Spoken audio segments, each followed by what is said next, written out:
Hi, everybody. My name's Jason. I'm Caden. I'm AI. And we are the YHWH and the Torah channel. And we thank you guys very, very much for hanging out with us. And we are still dealing with a mild cold. Some of us are dealing with a bigger cold than others, but we are under the weather, as they say.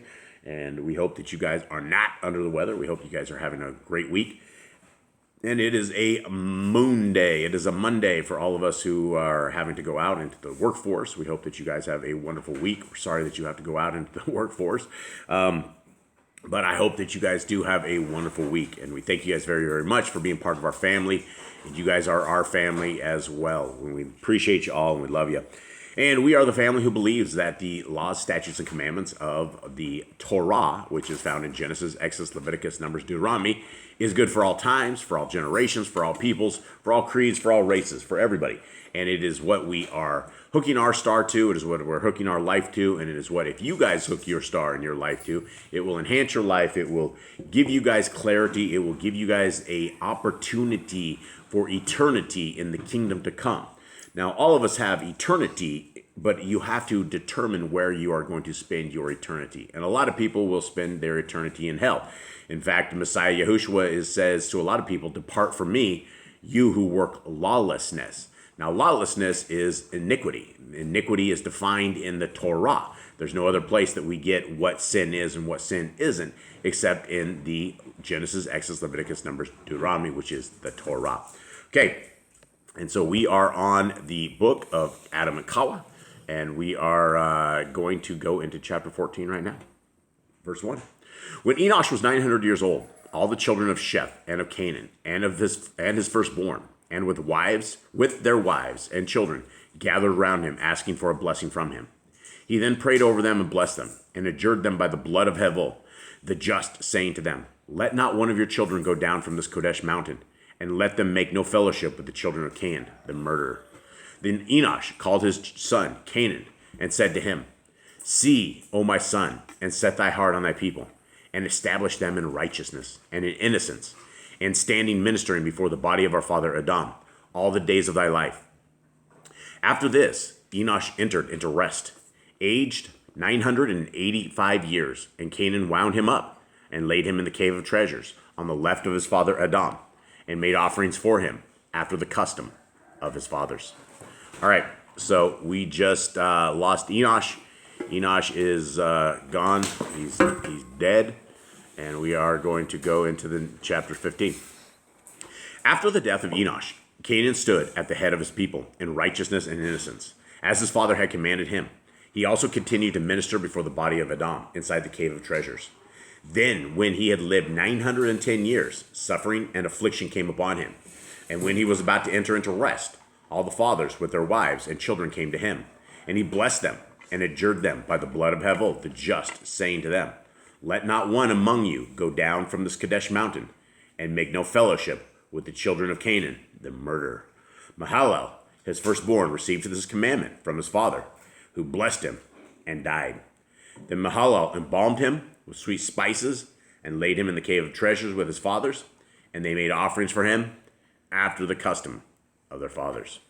All right, and that we're going to do one more chapter here, and that is two of the forefathers that we have known from Genesis 5 that is now gone. Now, the interesting thing is that the sons of Canaan are, and Canaan himself, are all down. Well, Canaan, he's dead, but they are all down below this mountain. And they are, at this point, we are hitting into where Genesis 6 came, where Genesis 6 was where the Watchers had corrupted themselves with the children of men. So the children of Canaan were all now intermingling with the Watchers. The Watchers had made themselves into human form and had bred with the human women. And now all below, there is some great corruption that is happening down there. So let us continue on into this. This will be the final chapter for today. Then Mahalalel stood over his people and fed them in righteousness and innocence, and watched them to see they held no intercourse with the children of Canaan. He also continued in the cave of treasures, praying and ministering before the body of our father Aḍam, asking Elohim for mercy on himself and on his people, until he was 870 years old, when he fell sick. Then all his children gathered unto him to see him, and to ask for his blessing on them all, ere he left this world. Then Mahalalel arose and sat on his bed, his tears streaming down his face. And he called his eldest son Yared, who came to him. He then kissed his face and said to him, O Yared, my son, I adjure thee by him who made Shemaim and earth to watch over thy people and to feed them in righteousness and in innocence, and not to let one of them go down from this Kadesh mountain to the children of Canaan, lest he perish with them. Hear, O my son, hereafter there shall become a great destruction upon this earth on account of them. Elohim will be angry with the world and will destroy them with waters. But I also know that thy children will not hearken to thee, and that they will go down from this mountain and hold intercourse with the children of Canaan, and that they shall perish with them. O my son, teach them and watch over them, that no guilt attach to thee on their account. Mahalalel said, moreover, to his son Yared, when I die, embalm my body and lay it in the cave of treasures, by the bodies of my fathers.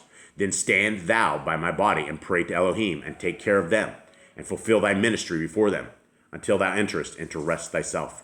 Mahalalel then blessed all his children, and then lay down on his bed, and entered into rest, like his fathers. But when Yared saw that his father Mahalalel was dead, he wept and sorrowed, and embraced and kissed his hands and his feet, and so did all his children. And his children embalmed him carefully and laid him by the bodies of his fathers.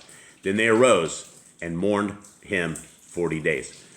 Now, this is a lot of generations that just died off here. There was a tremendous amount of time that went from the time when Enosh died and Mahalalel died, and well, there was a ton of time here.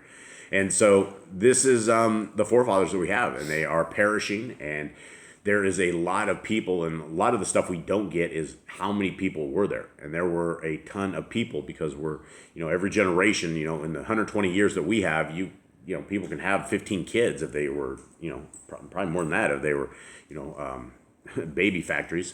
But we're talking hundreds and hundreds and hundreds of years is what we have. And so there is a huge population here. It is not a small population. There is a civilization. And so that is the people that are forefathers and foremothers. And these are the people in the history of this. And well, I guess that is it. Anyone have anything here? All you sickies? Read your Bibles. Yeah, read your Bibles. All you sickies, you got anything, Cade? Nope. Read your Bibles. Stay healthy. Stay healthy. Don't interact with the nations. Don't do as the nations do. Yeah, and if you go out, don't touch your mouth or you get sick. Yeah. Eli's the one that took us to school here on this one, and it passed it down the line. It went from Eli to Caden to Jaden, and then I have now a mild head cold.